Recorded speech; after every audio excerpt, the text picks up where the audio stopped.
Hello and welcome to another episode of Not Too Deep. I'm your host, Grace Helbig. So excited. We have Franchesca Ramsey on today's episode. I absolutely adore her. I've known her for years, going way back to the early era of YouTube. She is a producer, a writer, an actress, a longtime content creator on the digital YouTubes, etc. of the world. We talk all about going to a performing arts school in Florida, getting a job at Ann Taylor in design afterwards, moving on to YouTube when her viral video, Shit White Girls Say to Black Girls, blew up in 2012, MTV's Decoded, moving on from that to writing on the Oscars and producing and writing on the iCarly reboot. We talk about what it's like to handle hate in a healthy way online, and she's got the most beautiful apartment that she has been designing, painting, and doing the most gorgeous stuff with. If you follow her on TikTok and Instagram, which you should, it's all chronicled there. We talk about all of it, and we could talk about so much more. She's got such incredibly wise advice for anyone getting into entertainment, anyone that's looking to handle their anxiety and stress in a creative field. She's just the best. So please enjoy this episode of Not Too Deep with Franchesca Ramsey.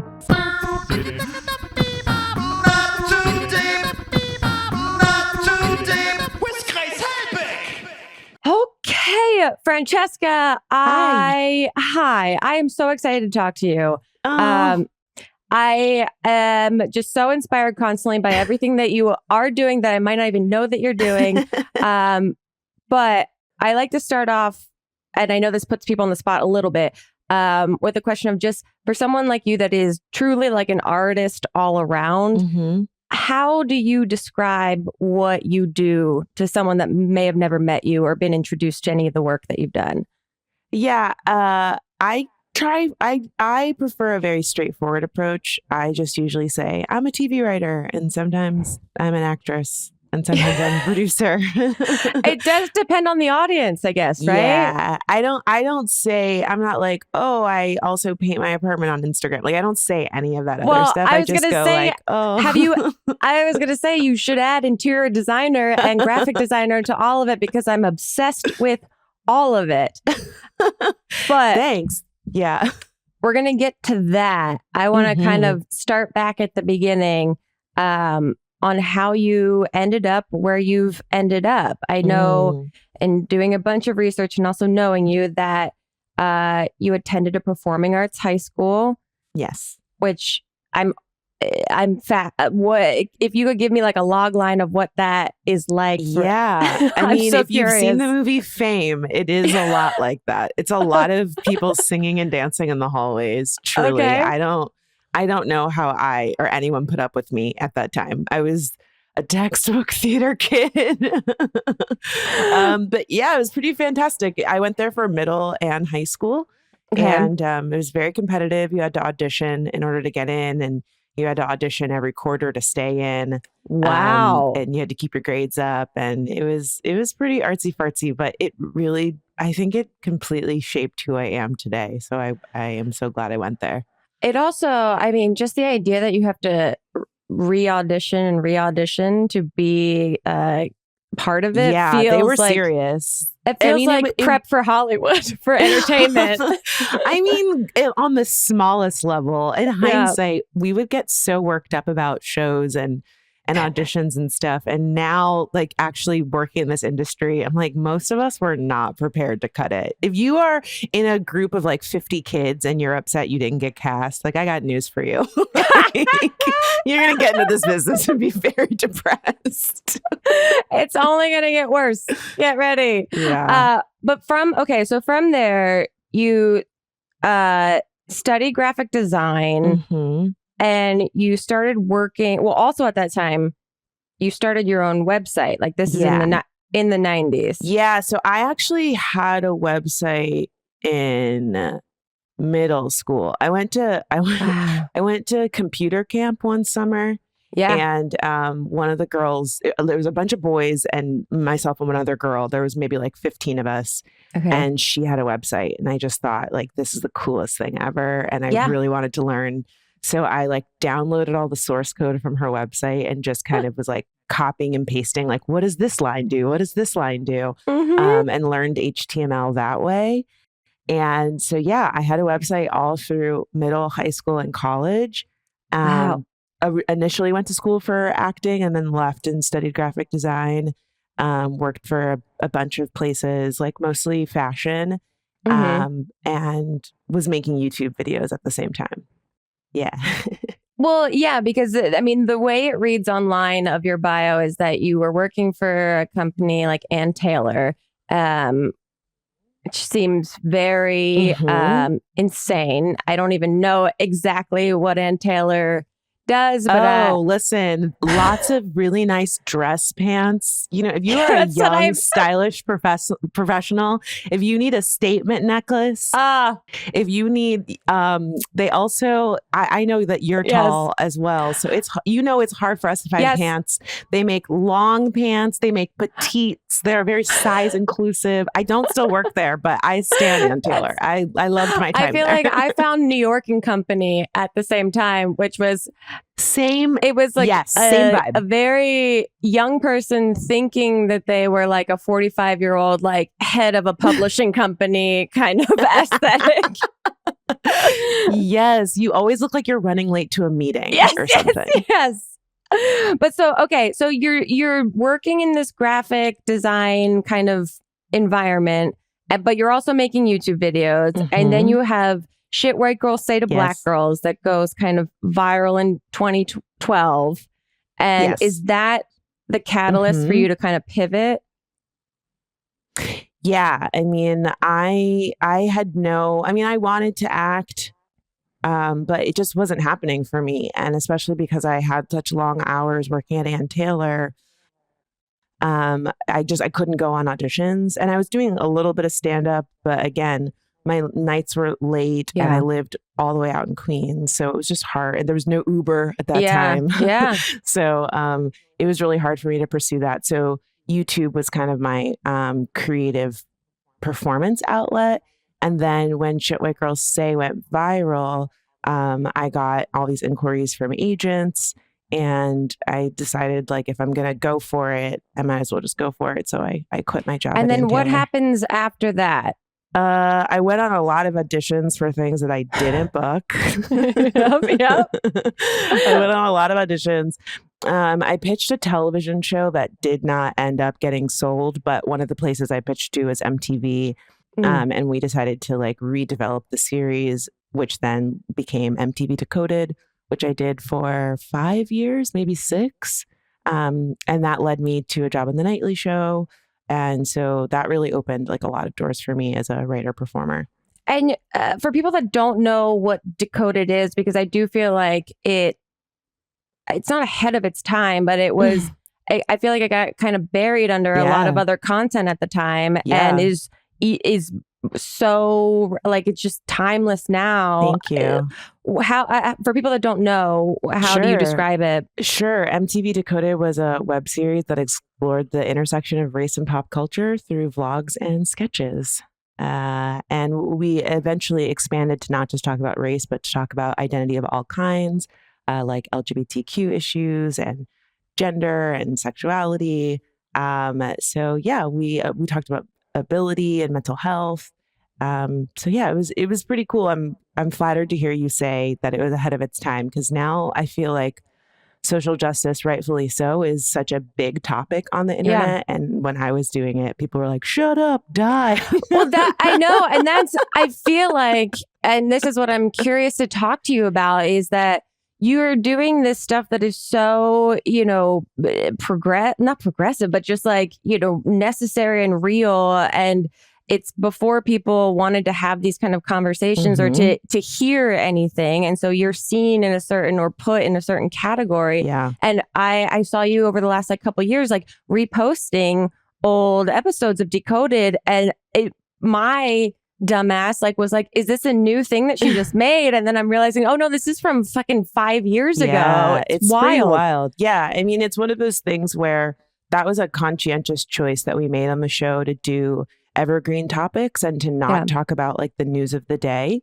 Because, something happens in the news and everybody's talking about it. And so we really felt like if we stayed in our own lane and tried to dissect topics that were things that are in the zeitgeist, then they will have reshareability and they'll be timeless. So we have a ton of episodes about different holidays, different words that people might not understand.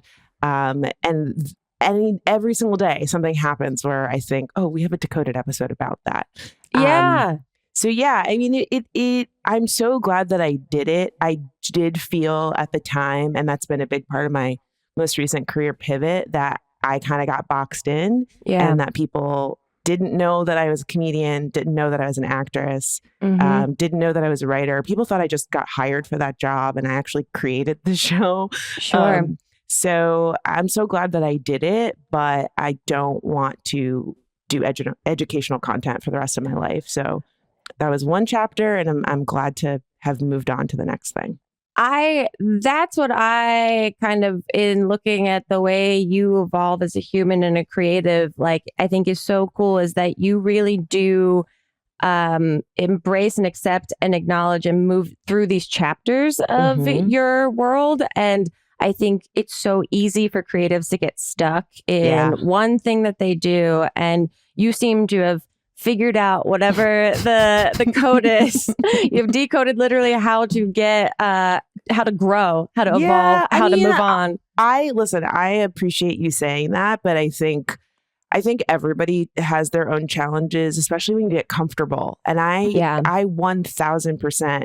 I mean, when I stopped doing Decoded, I was pretty broken up about like what's going on in my life. I was going through so many changes. Like I got a divorce. I ended that show. Like my dog died. Like it was just like just some minor things happening. The universe was just like, we're just gonna shake things up a little bit. And I remember my reps being like, MTV wants to do another season of Decoded, and I, in my heart, I wanted to do it, but I also was like, if I do another season of this, I'm going to be stuck doing this for the rest of my life, and I really don't want to do this anymore. I want to move on, and it was really, really scary. And I had a number of months where I was really worried, like, have I made a gigantic mistake? And it took me a few months to kind of push through that. And so I think for anybody who is comfortable doing one thing, you kind of can't beat yourself up if you decide to stick with that thing. It is scary to change, especially in a career like ours where there's no guarantees. Like I was not moving into a job that was waiting for me. I was kind of like waiting for the next job to come. But it seems like you trusted some like deep intuition in you, that even though everything was very scary and uncertain, that you had some sort of deep voice that spoke to you that was like, you cannot continue to do this in probably many aspects of your world, which is why it's so wild when you look at like, you know, your Wikipedia or whatever, and you see now that you've written for the Oscars and you've written on the iCarly like reboot, and that you're acting in NBC Superstore, that like all of these new blossoming things have happened from this. So, okay, talk to me. We go through this very difficult time, but trusting that you have like the resilience to, you know, and the creative, you know, stuff to do whatever else it is that you want to do. How do you get into a situation like writing for the Oscars? I mean, that's oh man.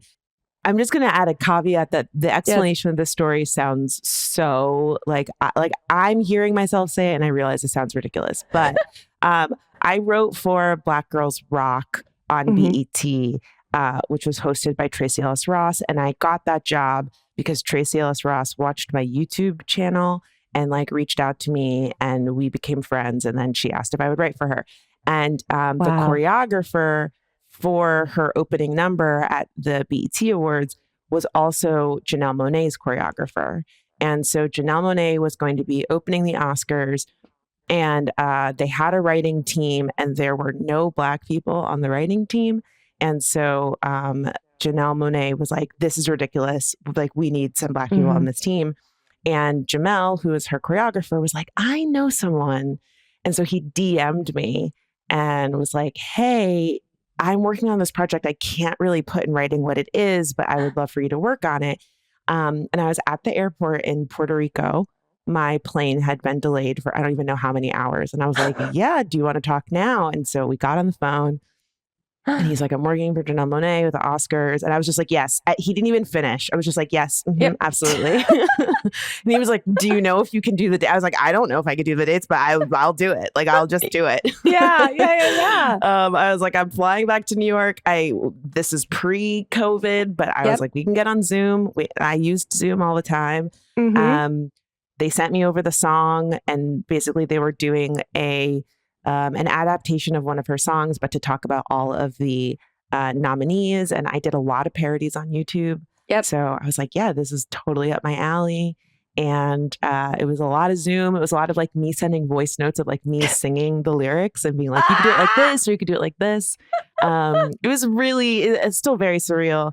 And then, I was in LA already for work. So I stayed a little extra so I could go to the Oscars. And it was wild. I still can't believe I did it. And to do it in the most kind of like disjointed of, I guess no creative process is ever, similar to another one, but still that sounds like the most chaotic. It was just like late night. Well, and of course I was in New York and they were in LA. So I would get these late night texts that were just like, hey, can you turn this around right now? And I would just have to say, sure, I'll get up and I will open my laptop and I'll figure it out. But it was really wonderful. Janelle is such a professional. She has such a unique and clear vision. She works so hard. And it was really, really inspiring to just kind of watch her. From my perspective, not being there in person during all the rehearsals and the costumes and all that stuff, and then seeing it actually happen and realize like, wow, she had a vision for this way before I knew what this was going to be. And so that was really cool. That's amazing. And then you also work on the iCarly reboot, which some might say is the Oscars of the Disney Channel. So I was a co-producer and writer on the first season of the reboot. And this is, Mamrie and I had kind of talked to you about this on our other podcast, but it seemed at that time, because now it's out in the world, and I don't think it was out in the world at that time yet. It wasn't. Knowing that your background in new media and in, YouTube and all of that, you got to infuse that into, her grown up in the world. How has that been now that project's out in the world? I have to admit, it was kind of nerve-wracking because the audience for that show is really, really intense. Like really? They go so hard. And it's interesting because sometimes I forget that I am an older person. And things will happen and I'm like, damn, I'm old because I don't get this thing. But I was in college when iCarly came out. And so I did not watch the show. There are 300 episodes of it. And so in order to, get caught up to speed, I would just kind of like watch a random one out of order. And so there were a lot of people who this show was a part of their formative years. And I think a lot of people right now are getting burnt out on reboots. And so there were a lot of people that were just like, why are they rebooting everything? And this sucks, blah, blah, blah. So felt like a lot of pressure to get it right for these folks.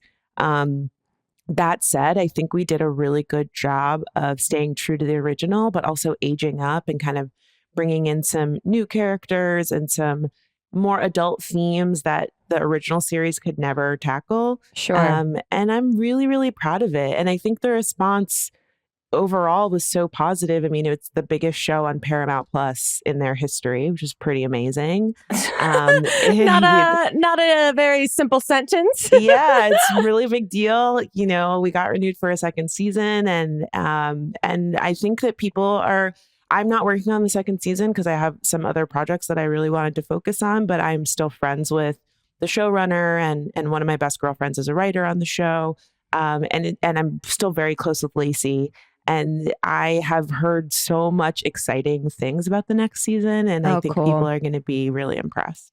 Oh, that's very exciting. Yeah. All of it is very exciting. Okay, I have to take a quick break. When we get back, we have more exciting things to talk about, including but not limited to Flex, your dog, and also the absolute beautiful interior design that you're doing on your apartment. So we'll be right back with more Not Too Deep. Not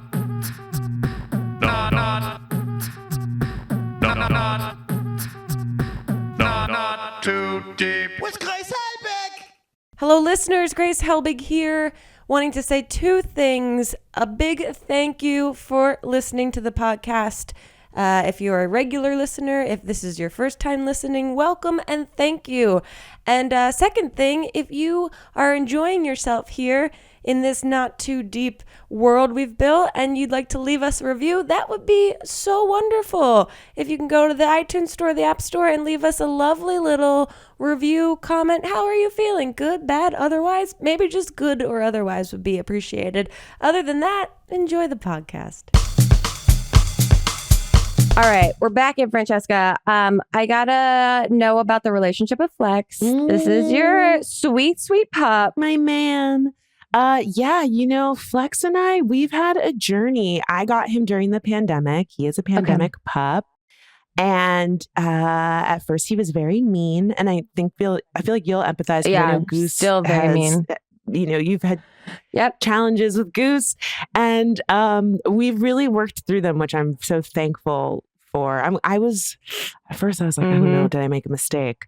And it took him about like a week.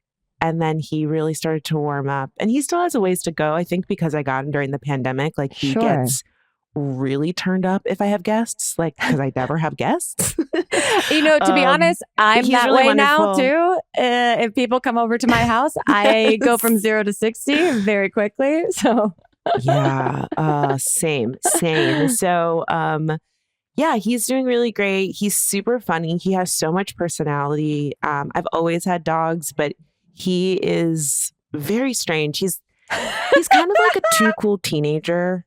Yeah. Do you know what I mean? Like he like acts like he hates me, but then he like climbs in bed with me and he's like, I love you so much. And I'm like, oh, my baby. Yeah, he can't show his friends how much he loves his mom. Yes. Yeah.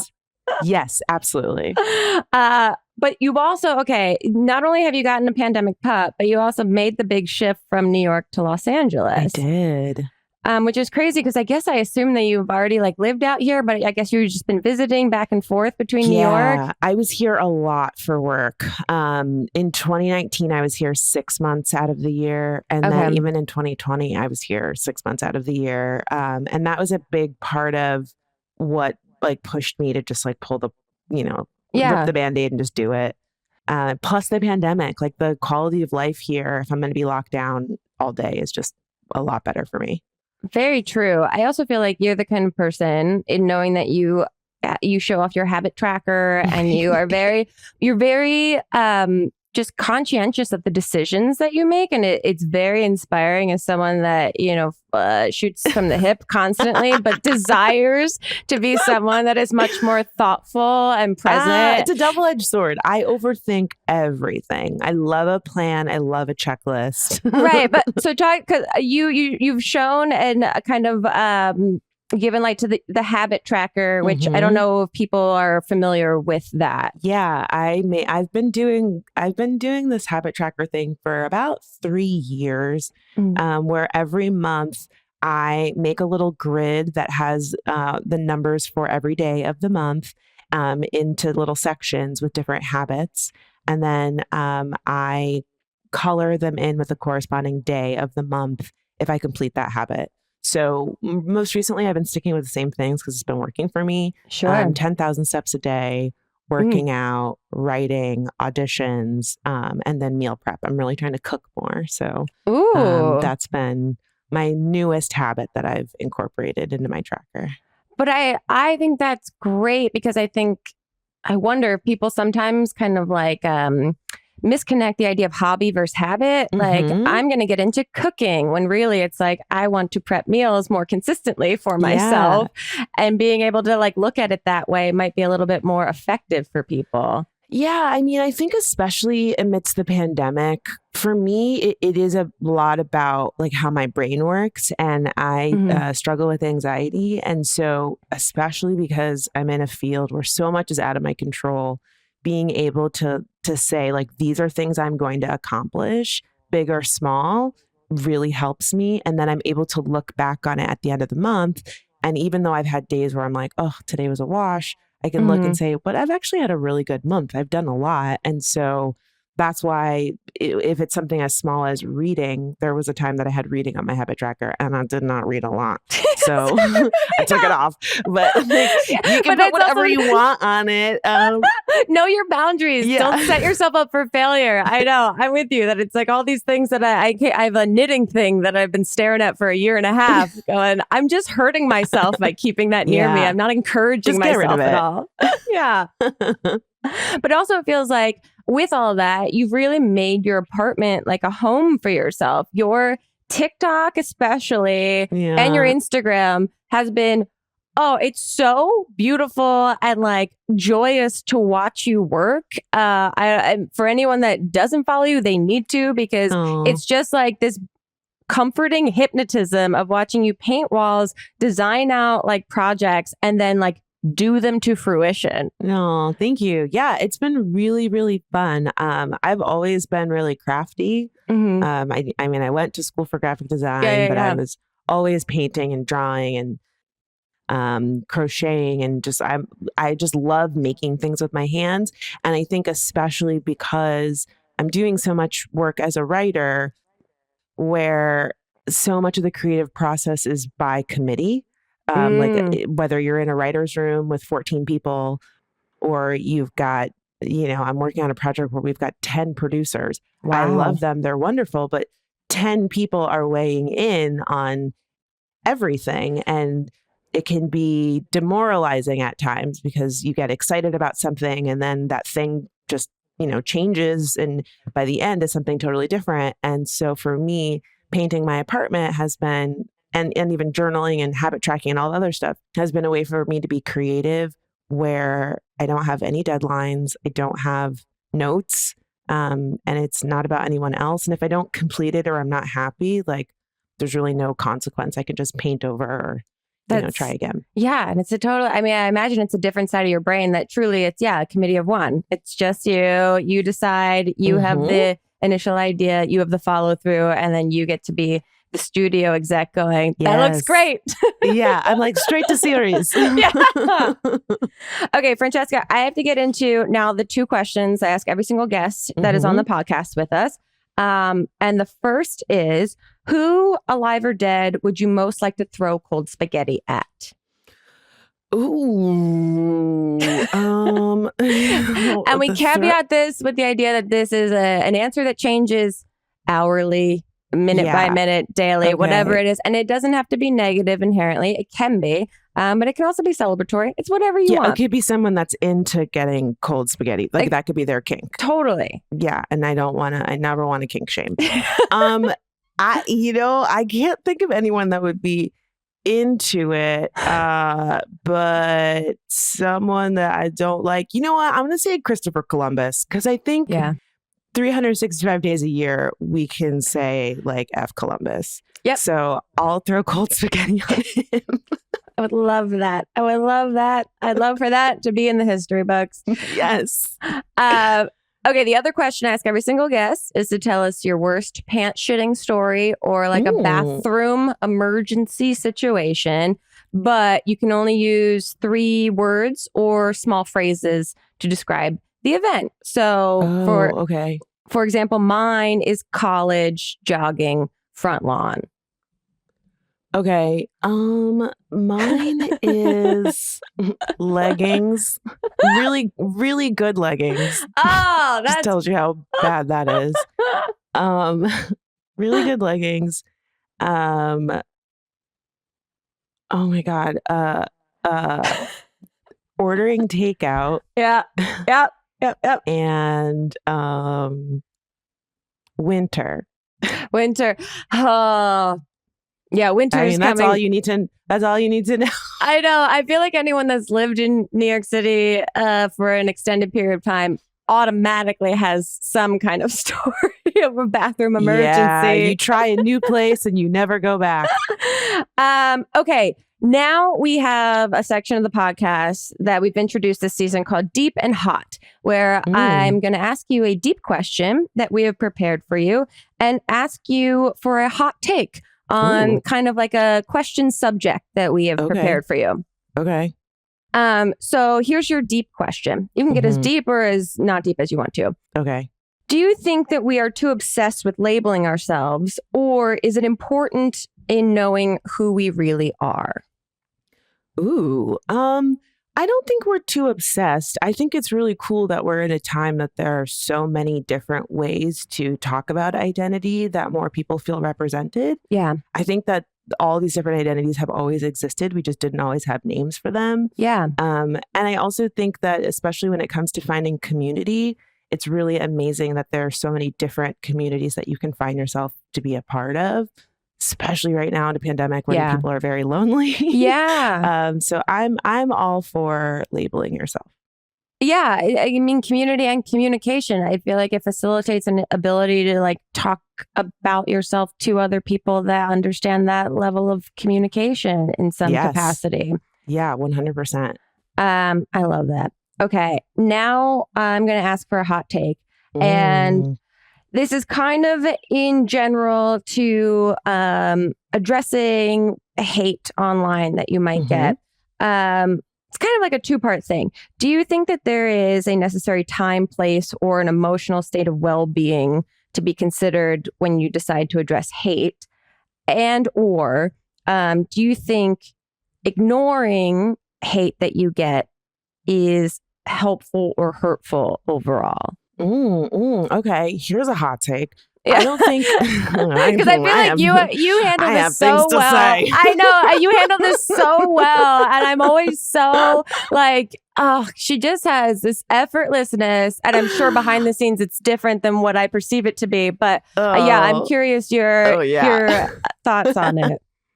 Okay, my first hot take is I think a lot of things are labeled hate that are not hate. Okay, I think a lot of people are quick to say, oh, I'm getting a lot of hate when people don't like something that they said or don't like an outfit or, you know, they actually say like, hey, that thing that you said was really sexist or was really racist or whatever. And the people are like, I'm getting so much hate. It's like, that's not hate. That's constructive criticism or like feedback that you just don't agree with versus like harassment and bullying, which is a real thing.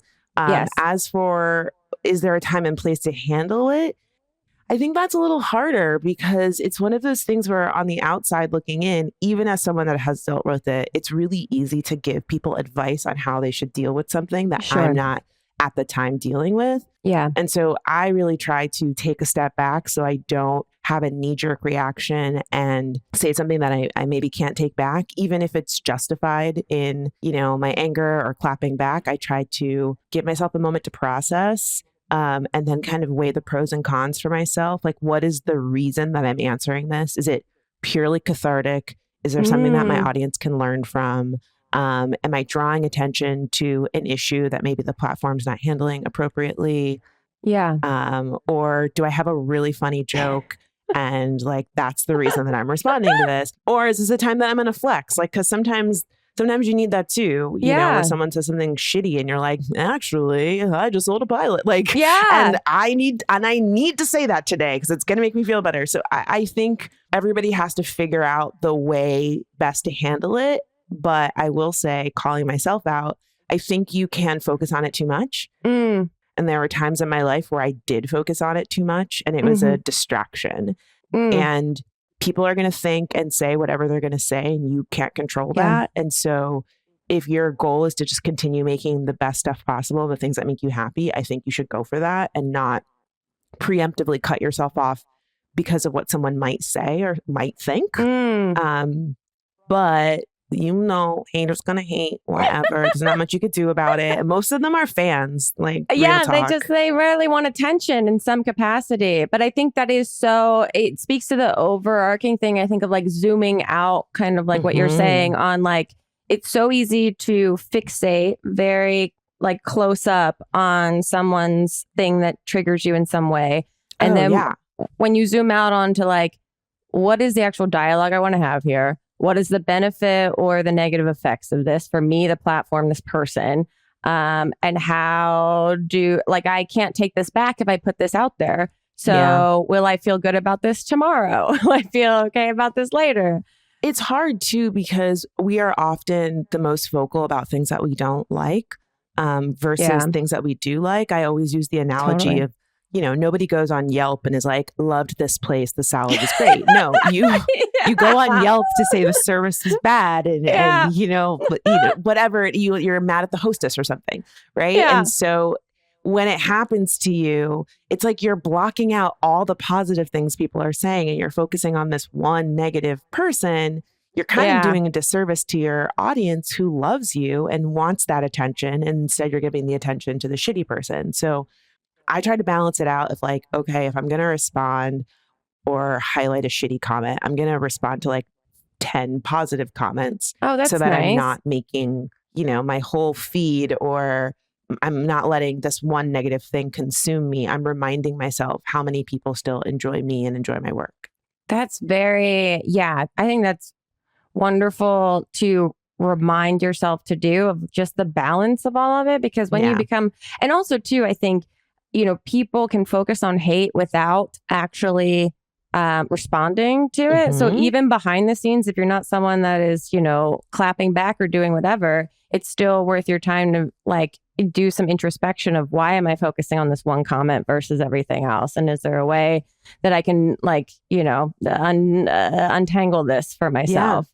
And also making sure that you have a community of people who will be honest with you no matter what. Because sometimes even if like the package is bad and someone's like cursing at you and calling you names or whatever, sometimes if you're seeing like there's a common theme in the comments that I'm getting, like, did I miss the mark here? Like, did I fuck up? Did I not know that this word that I used was inappropriate or something like that? You want to make sure that there are people in your circle who are going to be like, yeah, girl, you did fuck up. Because if everybody around you is like, you're the best, yes, slay, drag them, like, that's you're disillusionment. You're gonna miss the times you screw up, and everyone's human. Like, you're gonna screw up eventually. It's inevitable. But that's why I think that like zooming out and stepping back is really important, because when you're super close to it, it can feel like, people are ganging up on you and everyone hates you. But then sometimes you zoom out and you're like, oh, this is like 5 people, or oh crap, they're right, I did mess up. They actually have a point. There's a different way to think about this. Do you follow anyone or have any like, for lack of a better term, like self-care kind of like stuff that you do? Do you follow any like self-help people or anything like that? I don't really follow self-help people, but for my own mental health, like I mute people pretty liberally. Hell yeah. Like even people that I like, I'm like, you're having a good month, girl. You're going to go. I am so proud of you, and I will see you when I see you. Yeah. Life is good and I don't want to fucking hear about it. So I mute a lot of people. And then I also like, we talked about this before, but I take long social media breaks when I need to. And that's been really helpful for me. And I also follow a lot of people that don't talk about politics or like world events. Like I follow a lot of art people. And right now, because I've been designing my apartment, like a lot of home decor folks. And for me, that feels really like just a time to turn my brain off and not think about work, not think about the fact that we're going through, a traumatic world event. Yeah, I know. I don't want to think about the long-term psychological consequences of children and adults in what we are still in right now. But there's a different nourishment to the brain that happens when you just look at art and like things that are And I beautiful. actually just started taking a printmaking class at an art studio. Cool. And oh my gosh, like I had my second class last night and I almost cried because I was just so happy. They were like, "Are you okay? Like, is she going through it?" And I was like, "I love this so much." They're like, "Why?" It was just so like it just was so cathartic, and there was no way to mess it up, right? Yeah. And it was just so fun. And I highly recommend finding something that just tickles a different part of your brain. And it's something that like, I don't have to post this on the internet. No one has to see it. It's something totally that's just for you. me. Imagine that. In the world that we live in, where everything, if you haven't posted it, it doesn't exist. So it's like, it's nice to have stuff that's just for you. 100. I'm going to marinate on that for a bit. Mm. We're going to take one last break. When we get back, we have a question sent in by a listener that they need some gentle guidance on that you and I can work together to provide that. So we'll be right back with more Not Too Deep. Not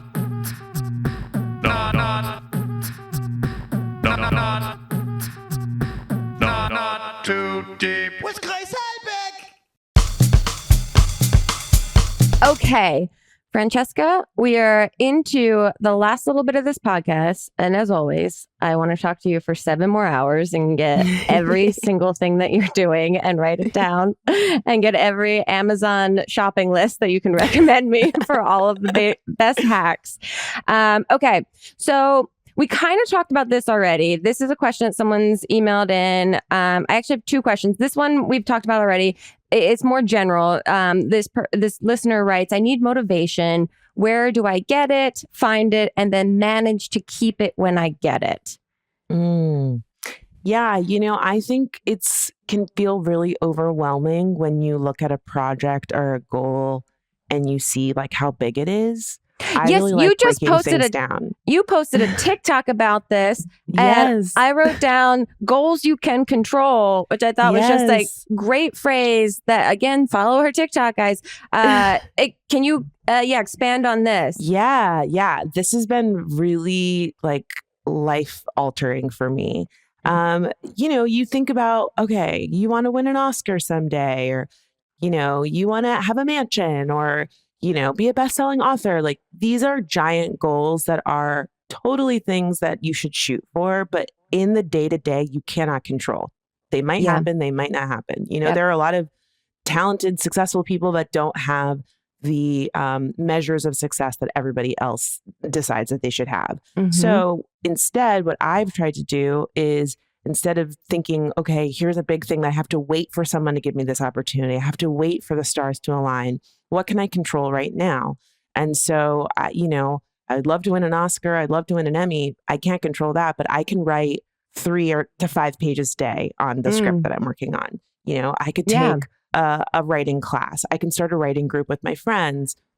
I can read more. I can watch films or shows in different genres, whatever it might be. And so maybe finding the motivation is a matter of you reframing what it is that you want to do. I would also say, listen to yourself, right? If you're struggling with a thing, maybe that thing's not for you. If you've been killing yourself, like, oh my God, I want to play piano. And it's like, you bought the piano and you still haven't played it. It's collecting dust. It's like, maybe you're not meant to play piano. And that is okay. I think like we could be so hard on ourselves. I have to be an amazing cook. I have to, run a marathon. I have to do all these things. It's like, you really don't. If that's not speaking to you, like, try something else, or look at the things that are speaking to you and how can you, pour more time into those things? How can you find different ways to incorporate it into your life? How can you bring your friends and family into that thing? Those are all things that you can control.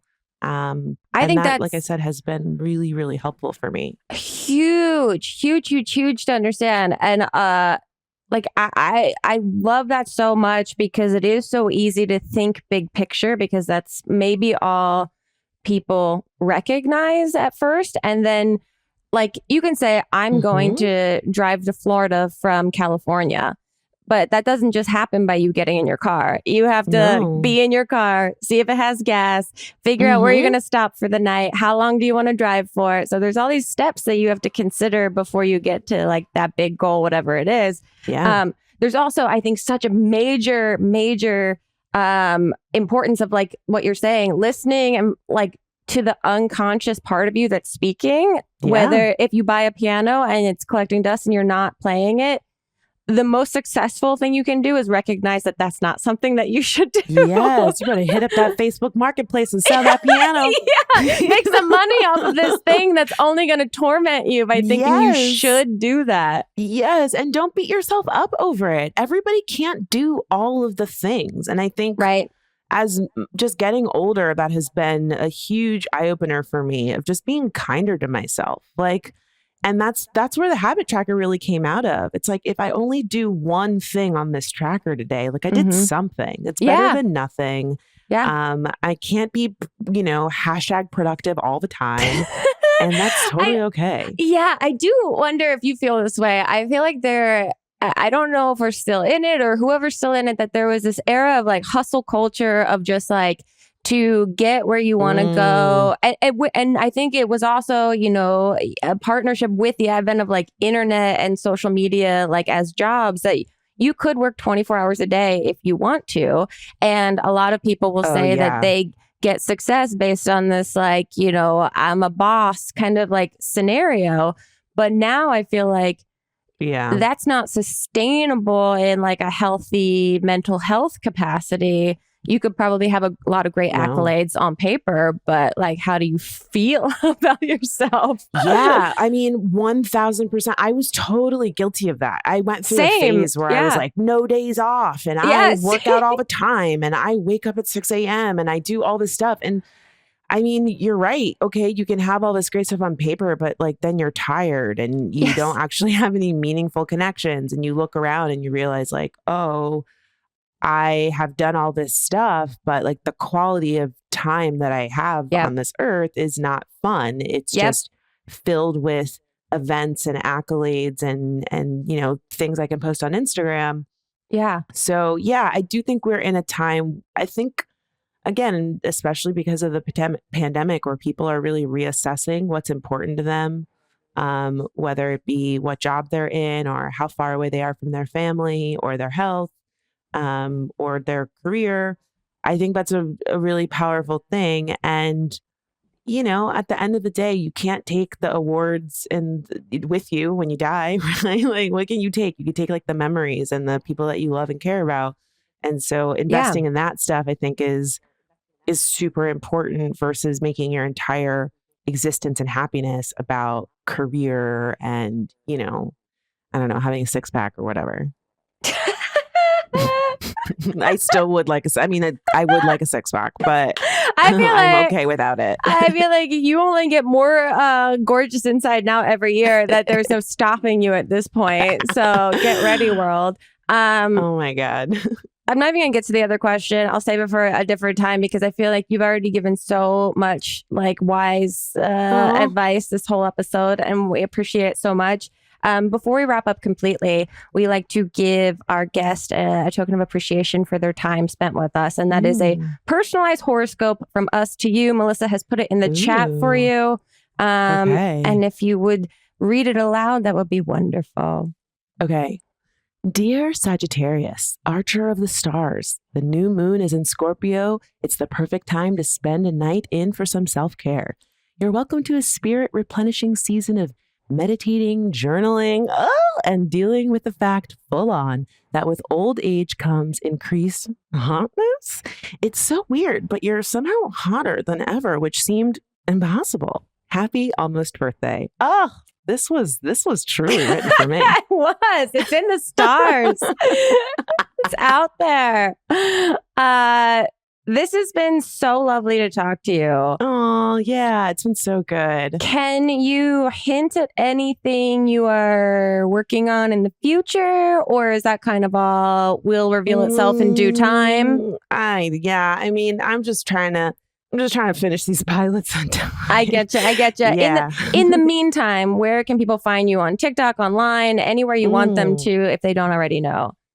Yeah, you can find me across social media as Chesca Lee, ChescaLeigh, except on TikTok. There is a Chesca Lee. On TikTok, I'm Franchesca Lee. Okay. Yes, and I'm on Twitter, I'm on Facebook, I'm on Instagram. I'm all the places. I begrudgingly joined TikTok and now I love it. So I know that's why I'm like, I wish I had more time to talk to you, because I'm like, tell me about how I get so nervous about TikTok all the time. It's stressful. It's just like, I feel like I've been on internet for so long, but for some reason it feels like it's a totally different territory. It's totally different. It makes me different. Very insecure. I feel like I'm not in on any of the joke, any sound cue I even try to use. I'm confused by. I'm going to say the same thing that I said to the listener letter. If it's not for you, it's not for you. That's true. okay. That's You're true. crushing it like you have millions plus on every platform. Like if you're not crushing it on TikTok, you're going to be fine. I promise you. It's a fear of the unknown. Franchesca, this has been so lovely. Thank you so much for the conversation. Go follow her on all of the things because you're going to get a little bit of everything. And thank you guys for listening and watching. We'll see you next time on another episode of Not Too Deep. Goodbye. Too deep, too deep, too deep, not too deep with Grace Helbig. Not Too Deep is a production of Grace Helbig Incorporated, producer Melissa D. Montz, edited by Shireen Lani Eunice, post-production sound by Chris Henry, and an extra special thanks to Flula for the theme music.